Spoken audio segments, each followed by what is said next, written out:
সুপ্রিয় শিক্ষার্থী বন্ধুরা, আসসালামু আলাইকুম। প্রথমেই এমএস শামীম চ্যানেলের পক্ষ থেকে সবাইকে স্বাগত। আজ ২০২৬ সালের পঞ্চম শ্রেণীর গণিত বইয়ের ১৩১ পৃষ্ঠার সমাধান দেওয়া হলো। আশা করি ভালো লাগে। এখন আমার চ্যানেলটি যারা সাবস্ক্রাইব করনি, সাবস্ক্রাইব করে পাশে থেকো যেন প্রতিটি পৃষ্ঠার ভিডিও তোমরা সহজেই পেতে পারো। তো প্রথমেই আছে ১ নম্বরে একটা প্রশ্ন যে ১০ সেন্টিমিটার দূরত্বে দুইটি সমান্তরাল রেখার মাঝে আঁকা ৩টি ত্রিভুজের ক্ষেত্রফল নির্ণয় এবং তুলনা করি, সহপাঠীদের সাথে আলোচনা করি। এই যে এই রেখা আর এই রেখা সমান্তরাল রেখা, এই দুইটা সমান্তরাল রেখা বলে এই দুইটাকে, যে সমান দূরত্ব বজায় রেখা চলে। তো এই দুইটার মাঝে দূরত্ব হচ্ছে হলো ১০ সেন্টিমিটার। এর মাঝে ৩টা ত্রিভুজ দিচ্ছে, ৩টা ত্রিভুজের ক্ষেত্রফল নির্ণয় করবো আমরা। তো আমরা এখানেই করে দেখি যে প্রথমটা হচ্ছে যে এটার ভূমি হচ্ছে ৯ সেন্টিমিটার আর এটার উচ্চতা ১০ সেন্টিমিটার। ভূমি গুণ উচ্চতা ভাগ ২, এটা হলো এটার ক্ষেত্রফল। তাহলে উচ্চতা হলো ১০, তাহলে ১০ গুণ ৯ ভাগ ২, ৯.৯০ ভাগ ২ সমান ৪৫ বর্গ সেন্টিমিটার। বর্গ সেন্টিমিটার এটা হচ্ছে এইটার ক্ষেত্রফল। এবার এটার ক্ষেত্রফল এটাও তাই, ভূমি গুণ উচ্চতা ভাগ ২, তাহলে ভূমি হচ্ছে ৯, ৯ গুণ উচ্চতা ১০ আর হচ্ছে ভাগ ২, তাহলে ৯.৯০ ভাগ ২ সমান ৪৫ বর্গ সেন্টিমিটার। এটাও তাই, মূলত হচ্ছে যে এটাও ৪৫ বর্গ সেন্টিমিটার হবে। তো মূলত হচ্ছে যে এটা সূক্ষ্মকোণী ত্রিভুজের ক্ষেত্রফল, এটা হচ্ছে সমকোণী ত্রিভুজের ক্ষেত্রফল, যার একটা কোণ সমকোণ, আর সূক্ষ্মকোণ হচ্ছে সবগুলা কোণই ৯০ ডিগ্রি থেকে ছোট।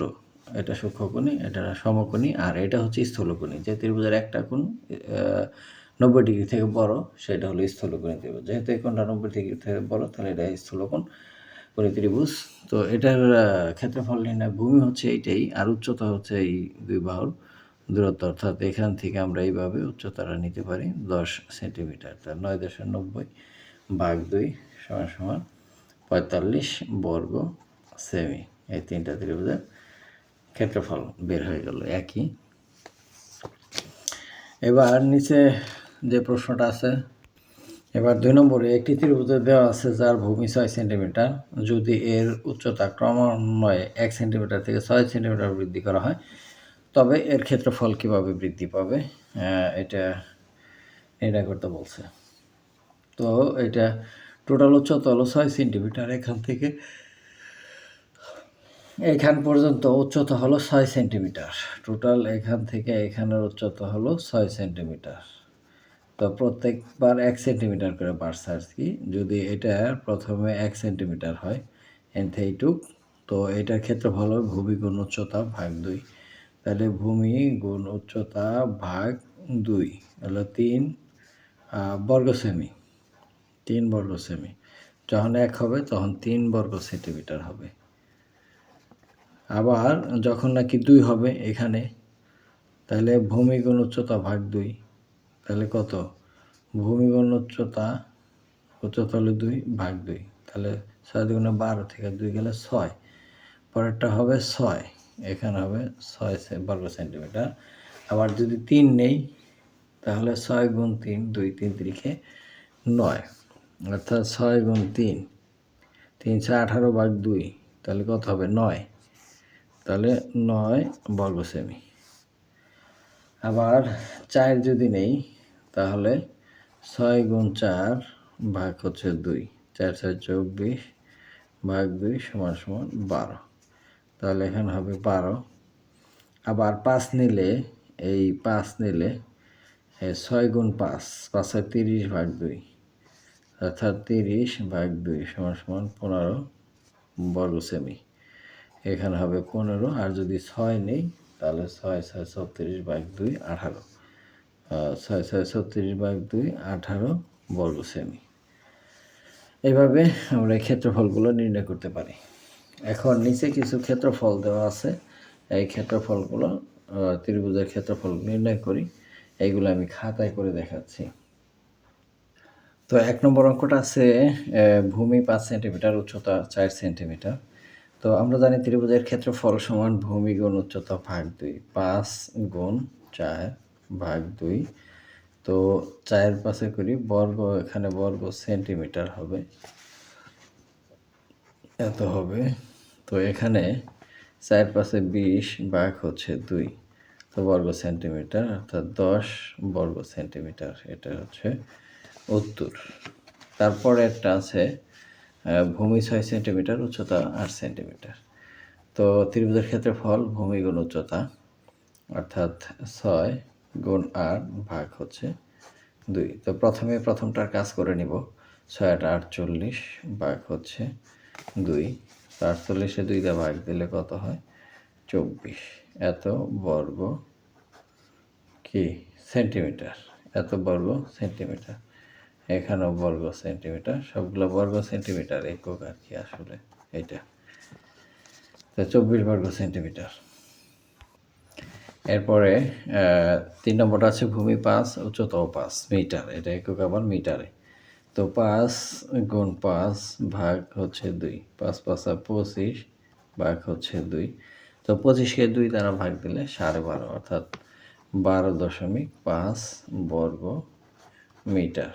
এটার একক হলো মিটারে, তাহলে 12.5 বর্গ মিটার। তারপর 4 নম্বর অঙ্ক। 4 নম্বরটা হচ্ছে ভূমি 2 সেন্টিমিটার, উচ্চতা 2.5 সেন্টিমিটার। আমরা জানি ত্রিভুজের ক্ষেত্রফল ভূমি গুণ উচ্চতা ভাগ 2। ভূমি হচ্ছে 2 আর উচ্চতা হচ্ছে 2.5 ভাগ হচ্ছে 2। তো এখন 2 দিয়ে 2.5-এর যদি গুণ দেই তাহলে হয় 5 ভাগ হচ্ছে 2। আবার 5-এর 2 দিয়ে ভাগ দিলে 2.5। এটা হচ্ছে বর্গ সেমি। তো একক যেহেতু আছে সেন্টিমিটারে, তাহলে এটা বর্গ সেমি। এবার 3 নম্বরে এই নিচের ছক কাগজে 6 বর্গ সেন্টিমিটার ক্ষেত্রফল বিশিষ্ট ত্রিভুজ অঙ্কন করি। 6 বর্গ মিটার, অর্থাৎ 12 বর্গ সেন্টিমিটার হবে, তবে 2 দিয়ে ভাগ দিলে 6 হবে। তাহলে 12-রে 3 আর 4 দিয়ে দিই। তো আমরা যদি এদিকে 3 ঘর নেই, 1 2 3 3 সেন্টিমিটার অথবা 4 সেন্টিমিটার, তাহলে 1 2 3 4 সেন্টিমিটার নিলাম। আর এদিকে নিব 3 সেন্টিমিটার, 1 2 3, এইটা হচ্ছে 3 সেন্টিমিটার। তো আমরা যদি এইটা যোগ করি তাহলে, তো আমরা এটা যোগ করে দিলাম, তাহলে এদিকে 3 আর এদিকে হলো 4, 3 4 12 ভাগ 2, তাহলে 6 বর্গ সেন্টিমিটার। আবার আরও অঙ্কন করা যায়, এদিকে 1 2 3 4, তাহলে এখান থেকে এখান পর্যন্ত 4, আর উপরে 1 2 3 এখান পর্যন্ত দেই। এখান পর্যন্ত যদি স্কেল দিয়ে যোগ করি তাহলে কি হবে? এই যে এরকম।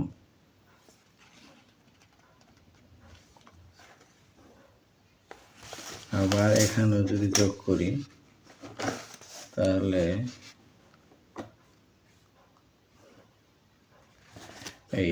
এটা হচ্ছে, এটার ক্ষেত্রফল হলো 6, অর্থাৎ 3 4 3 4 12 ভাগ 2 6 বর্গ সেন্টিমিটার।